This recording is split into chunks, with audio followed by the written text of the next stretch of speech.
Compréhension de l'oral. Pour vous entraîner. Activité 1. Extrait 1. Les professeurs de langue passent trop de temps à enseigner la grammaire. On peut apprendre la grammaire pendant 15 ans et la connaître parfaitement, mais ce n'est pas pour autant qu'on saura parler une langue. Extrait 2. Nancy Houston est une Canadienne qui est arrivée à Paris à l'âge de 20 ans. Elle est tombée amoureuse de Paris et s'est mise à écrire en français. C'est un écrivain très intéressant pour tous ceux qui vivent l'expérience de la double culture. Extrait 3. Quand on suit son mari à l'étranger, c'est très important de trouver un travail. Sinon, on risque de se refermer sur soi-même, de trouver le temps long et de mettre beaucoup de temps à s'adapter. C'est important aussi d'essayer de s'imprégner de la culture du pays où on s'est installé. Extrait 4. Nous sommes à 10 000 mètres d'altitude. Nous survolons actuellement l'île de la Martinique. Nous allons bientôt survoler la Guadeloupe. Notre temps de vol est de 6h45 minutes. Nous arriverons à Paris à 13h, heure locale. Notre vol devrait se dérouler sans turbulence. Extrait 5.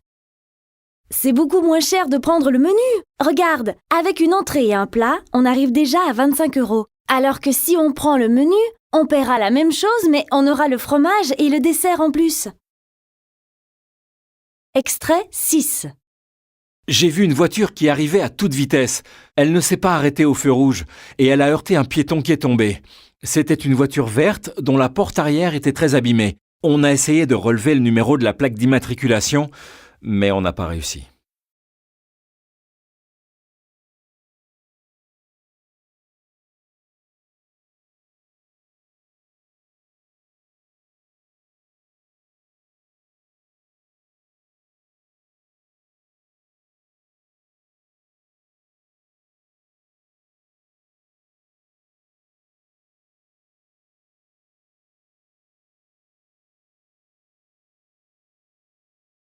Activité 2. Extrait 1. Les nouveaux albums en vedette ce mois-ci ont été enregistrés lors de concerts. Puisqu'il est de plus en plus difficile de vendre de nouveaux disques, les artistes français choisissent de se produire plus souvent en spectacle et d'en tirer des albums. Les enregistrements coûtent moins cher et on y gagne en atmosphère. Extrait 2. Un bébé attaché dans une poussette a miraculeusement survécu alors que celle-ci était tombée sur la voie ferrée juste avant le passage d'un train. La mère, qui avait essayé de récupérer la poussette juste au moment où elle basculait sur les rails, a été profondément ébranlée par cet accident qui, heureusement, n'a pas eu de conséquences graves. Extrait 3. Selon un rapport de l'OCDE, les dépenses publiques en France représentent 52% du produit intérieur brut, alors que les pays de l'OCDE y consacrent en moyenne 42% de leur budget. Extrait 4. Les Français préfèrent prendre des vacances réparties tout au long de l'année plutôt que de concentrer toutes leurs vacances sur les mois d'été. La plupart des Français partent chez des amis ou dans leur famille pour de courts séjours plusieurs fois dans l'année. C'est plus convivial et c'est moins coûteux. Extrait 5. Selon les statistiques de l'agence Bio, la proportion des produits biologiques n'est que de 0,62% dans la restauration collective. C'est dans les restaurants universitaires et dans les cantines scolaires que l'on a le plus de chances de manger des produits biologiques. Mais cela ne représente que 1,4% des aliments. Mieux tout de même que dans les hôpitaux où la proportion n'est que de 0,23%. Extrait 6. Les élections municipales ont eu lieu en France ce dimanche. Plus de 75% des Français sont allés voter. Le Parti écologiste a remporté beaucoup plus de voix que ne le laissaient envisager les sondages. Pour les autres partis, les scores sont un peu moins bons que ce qui était prévu.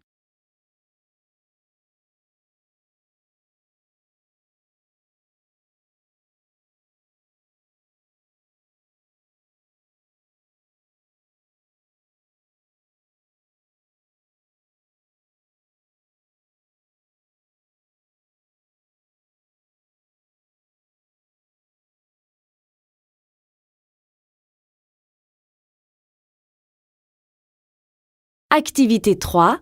Message 1. Mon chéri, je n'aurai pas le temps de faire les courses ce soir. J'ai une réunion à 17h30 et j'ai peur que cela dure longtemps. Tu pourrais acheter un poulet rôti et des salades toutes prêtes à la charcuterie? Et prendre une baguette à la boulangerie aussi, s'il te plaît. Merci, je t'embrasse. Message 2. Papa, j'ai un examen très important demain. Je dois être à 8h à la maison des examens à Arcueil. Ce n'est pas facile en transport en commun. Tu voudrais bien m'accompagner en voiture, s'il te plaît? Rappelle-moi pour me dire si c'est possible. Merci, mon petit papa. Message 3. Bonjour Maxime. J'aimerais vous inviter tous dans un très bon restaurant pour mon anniversaire. Tu m'as parlé d'une excellente adresse l'autre jour, mais j'ai oublié le nom. Tu peux m'envoyer un email pour me donner le nom du resto et le numéro de téléphone? Message 4. Bonjour Maxime. Patrick et moi, nous aimerions vous inviter à la campagne ce week-end.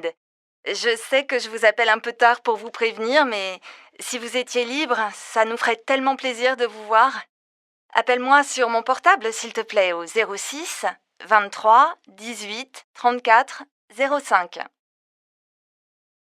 Message 5. Salut Maxime, j'ai réservé 2 places pour la leçon de musique au Châtelet pour jeudi prochain. Malheureusement, mon mari ne peut pas venir, il doit partir en mission. La leçon de musique est sur Beethoven. Envoie-moi un texto sur mon portable pour me dire si tu peux assister au spectacle.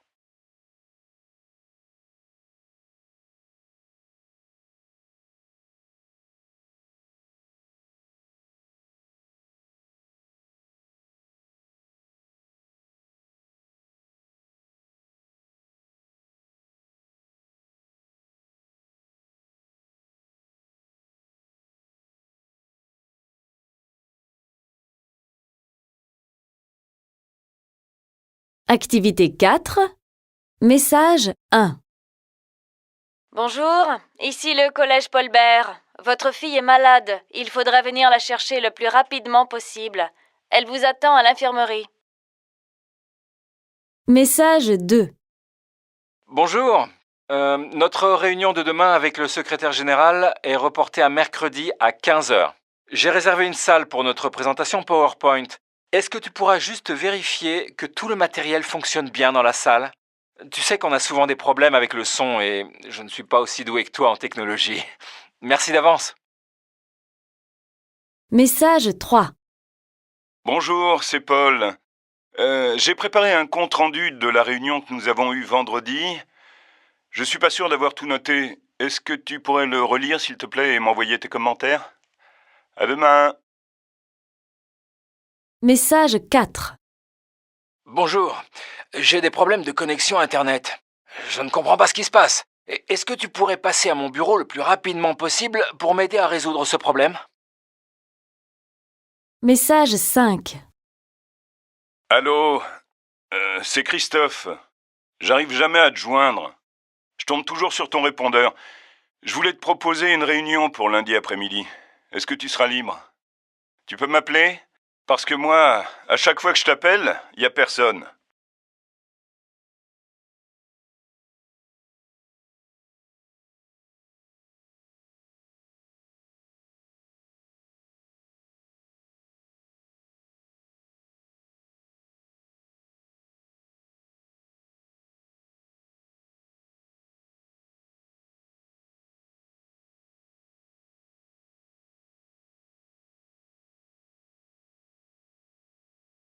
Activité 5.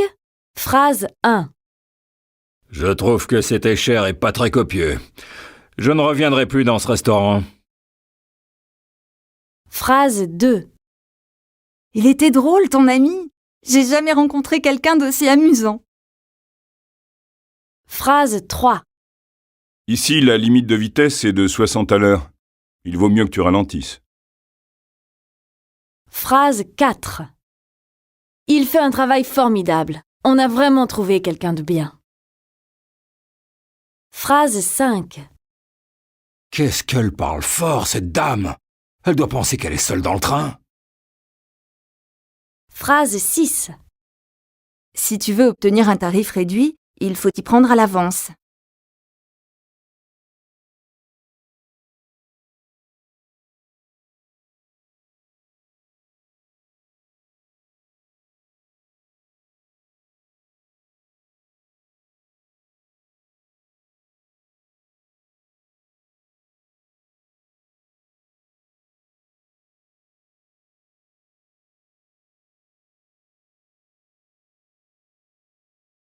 Activité 6.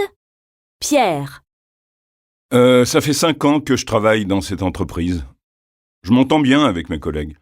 Le travail est intéressant, mais la charge de travail augmente chaque année. J'arrive plus à me déconnecter le week-end. J'emporte toujours mon ordinateur où que j'aille. Enfin, c'est mieux que de pas avoir de travail du tout. Corinne. Je travaille à l'Office du tourisme de Cabourg. Je m'occupe des activités pour les enfants pendant les vacances scolaires. J'organise des ateliers sur des thèmes artistiques. Ça m'amuse de stimuler leur créativité. C'est un métier épanouissant. Marie-Jo. J'aimerais davantage ce que je fais si je pouvais travailler de chez moi. J'ai un tout petit bureau. Je dois faire plus de 2 heures de transport par jour. Et depuis la rentrée, il y a de nouvelles collègues avec qui je ne m'entends pas très bien. Nicolas. Je suis bibliothécaire. J'ai toujours aimé lire et quand j'ai du temps libre, j'en profite. Il y a des avantages dans ce travail, mais il y a aussi des inconvénients. Par exemple, on passe beaucoup de temps à ranger, classer. Mais heureusement, il y a le contact avec les gens et avec les élèves lorsqu'on visite les classes. Christiane. Je suis responsable des ressources humaines dans une banque en Australie. Je travaille énormément. Je fais des semaines de 60 heures. Je n'ai que 5 semaines de vacances, mais je gagne aussi beaucoup plus que ce que je pourrais gagner en France. C'est un travail intéressant, avec d'importantes responsabilités, et je ne changerai pour rien au monde. Antoine.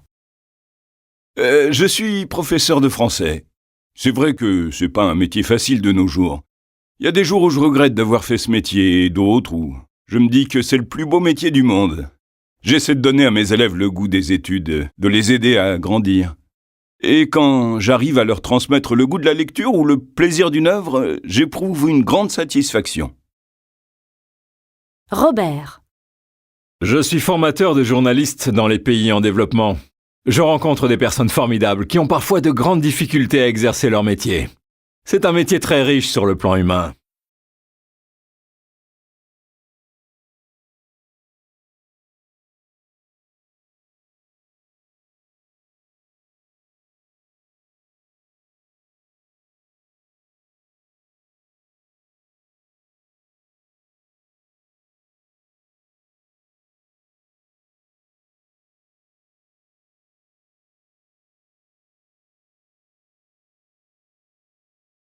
Activité 7. Première personne.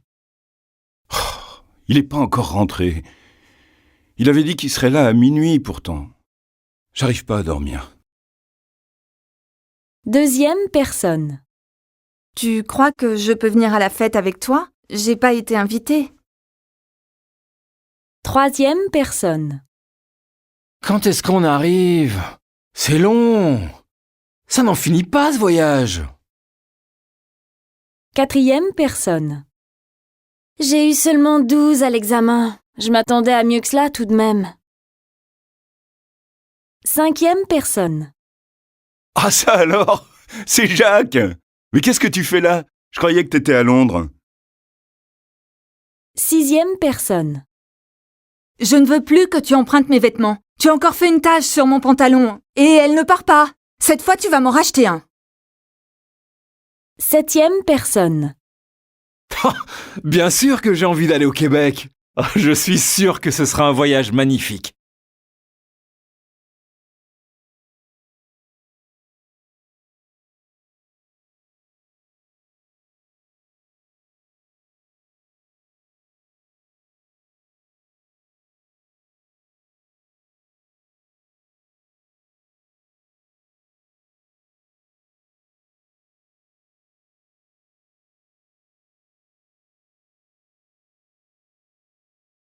Activité 8.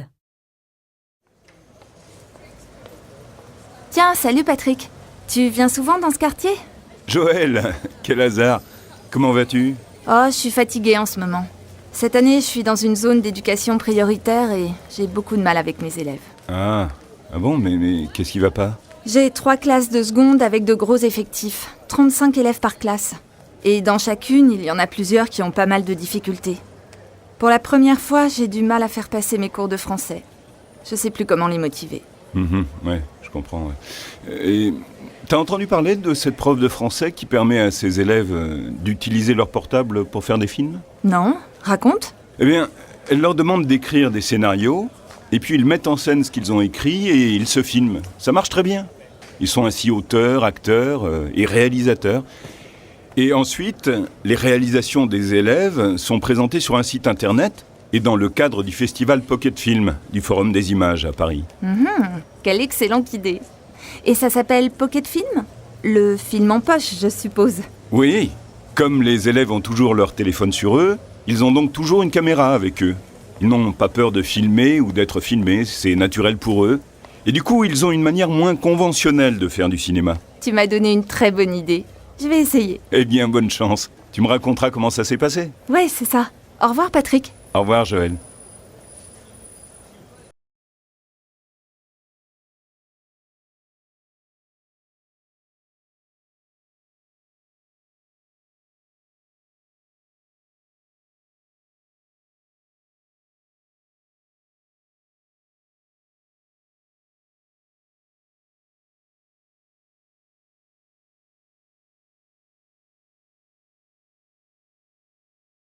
Activité 9.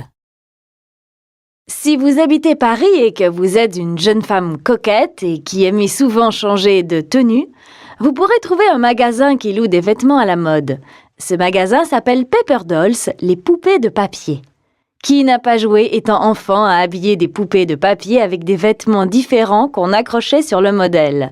Le nom résume un peu le concept. Offrir la possibilité de changer souvent de vêtements sans se ruiner. Ce magasin a été ouvert par une jeune franco-britannique, Candy Miller, qui souhaitait permettre aux femmes de porter des robes de créateurs le temps d'un week-end. Candy Miller est issue d'une famille cosmopolite qui a vécu dans de nombreux pays étrangers. Elle s'est installée en France en 1995 et a fait des études de marketing, puis a travaillé pendant 10 ans dans le service de communication d'une multinationale. Mais elle ne s'y sentait pas vraiment à l'aise. Fille d'entrepreneur, elle voulait elle aussi créer sa propre entreprise. Elle n'est pas encore propriétaire de sa boutique, mais espère le devenir. Et si ça marche, elle espère ouvrir d'autres magasins.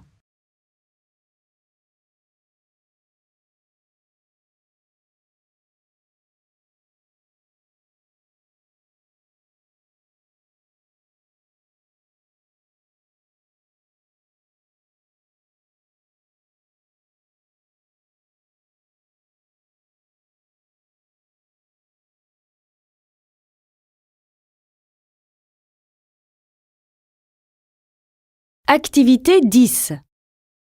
Bien dormir. Une condition essentielle pour être en forme le lendemain. Et pourtant, 1 Français sur 2 se plaint de mal dormir et 4 millions d'adultes ont de graves problèmes de sommeil, soit 9% de la population. Selon un sondage effectué pour l'Institut national du sommeil et de la vigilance, la durée moyenne du sommeil est de 6h58 en semaine et de 7h50 le week-end.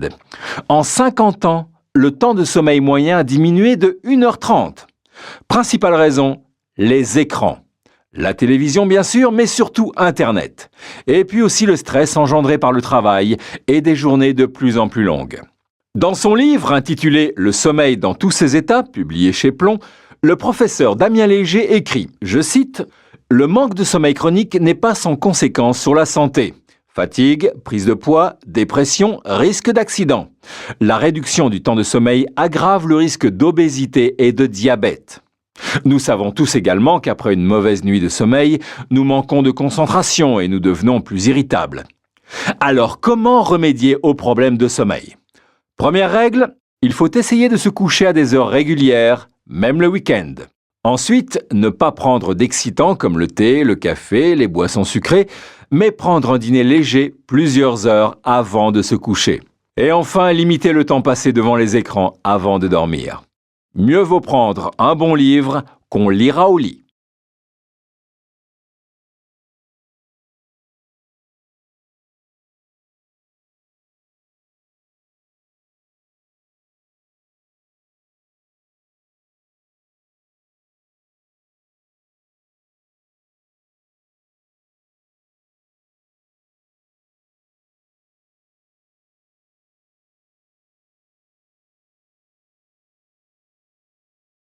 Activité 11. Les devoirs des enfants à la maison provoquent parfois des conflits dans les familles. Le premier parent qui rentre à la maison, le plus souvent la mère, doit s'occuper du dîner tout en aidant les enfants à faire leurs devoirs. Lorsqu'on rentre fatigué de sa journée de travail et que l'enfant ne se montre pas coopératif, ce n'est pas toujours facile. Certains parents aimeraient que tout l'apprentissage soit fait à l'école et qu'il n'y ait pas de devoirs à la maison. Pourtant, ceux-ci sont nécessaires. Ils permettent aux enfants de réviser ce qui a été fait en classe et aux professeurs de vérifier que leurs élèves ont bien tout compris. Lorsque l'enfant met beaucoup de mauvaise volonté à faire ses devoirs, il faut penser à l'aider autrement. Tous les établissements offrent, au niveau de l'école primaire et du collège, une étude après les cours. Mais souvent, il ne s'agit que d'une surveillance dans une classe, sans aide individuelle. Certains établissements scolaires proposent des aides personnalisées aux devoirs du soir. Ce sont généralement des parents bénévoles qui accompagnent les enfants en difficulté.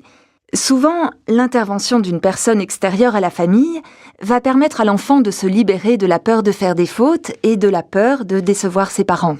Mais attention, aider l'enfant ne signifie pas faire les devoirs à sa place. Si les parents ou la personne extérieure aident trop l'enfant ou ne lui laissent pas le temps de réfléchir pour aller plus vite, l'enfant ne saura pas ce qu'il est capable de faire. L'important est de lui donner confiance, de lui faire comprendre qu'avec de la concentration, il pourra aller plus vite et qu'il lui restera plus de temps pour s'amuser ensuite.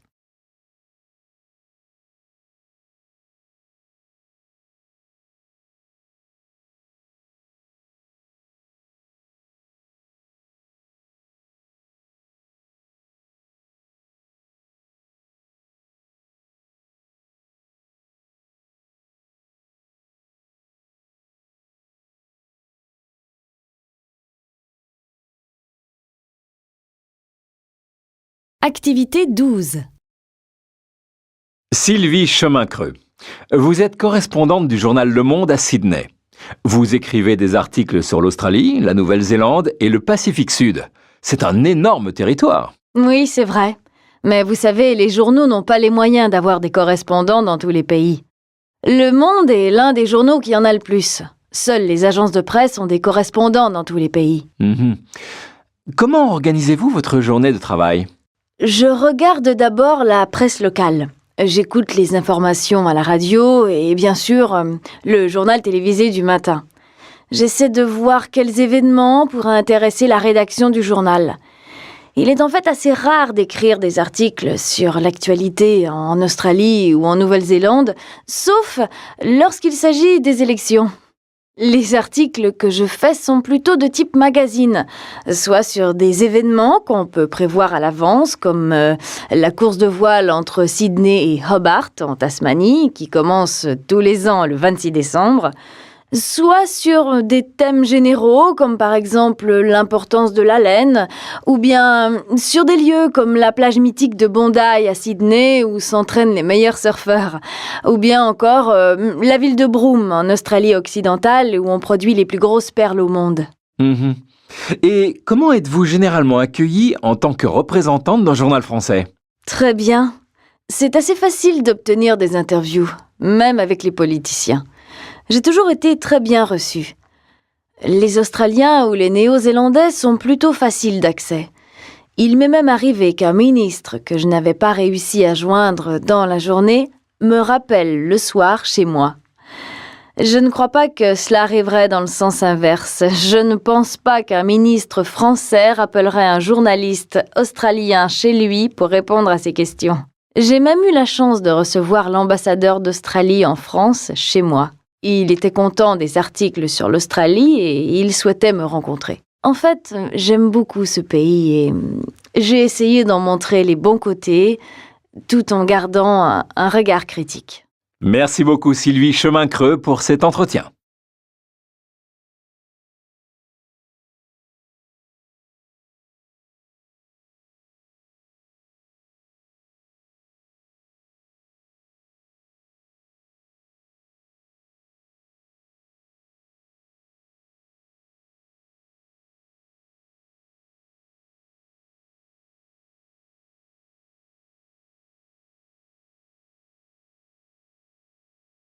Activité 13. Les Français aiment toujours faire la cuisine. Selon un sondage récent, les Français passent 1 heure par jour en moyenne à cuisiner. Les hommes sont aussi de plus en plus nombreux à préparer les repas. Et ce n'est pas seulement par souci d'économie. Même les parents pressés préfèrent éviter les plats surgelés, soit parce qu'ils ne sont pas aussi bons que ceux qu'on fabrique à la maison, soit parce qu'ils sont généralement trop salés ou trop sucrés. Le plaisir de préparer quelque chose de ses mains est l'une des principales raisons pour lesquelles hommes et femmes aiment consacrer du temps à la cuisine. Les livres de recettes ont de plus en plus de succès, surtout ceux dont les recettes sont faciles, rapides et pas chères. Les petits livres de poche qui ont des thèmes précis, le pain, les soupes, les salades, les desserts, qu'on peut trouver aux caisses des magasins, se vendent très bien. Les sites internet qui proposent des recettes comme marmiton.org sont de plus en plus visités. Et les émissions culinaires à la télévision remportent également beaucoup de succès. Les Français sont aussi ceux qui, parmi les Européens, passent de plus en plus de temps à table. Il ne faut pas oublier que beaucoup de ceux qui habitent en province ont le temps de rentrer chez eux à l'heure du déjeuner. Même les adolescents aiment se retrouver autour d'un repas.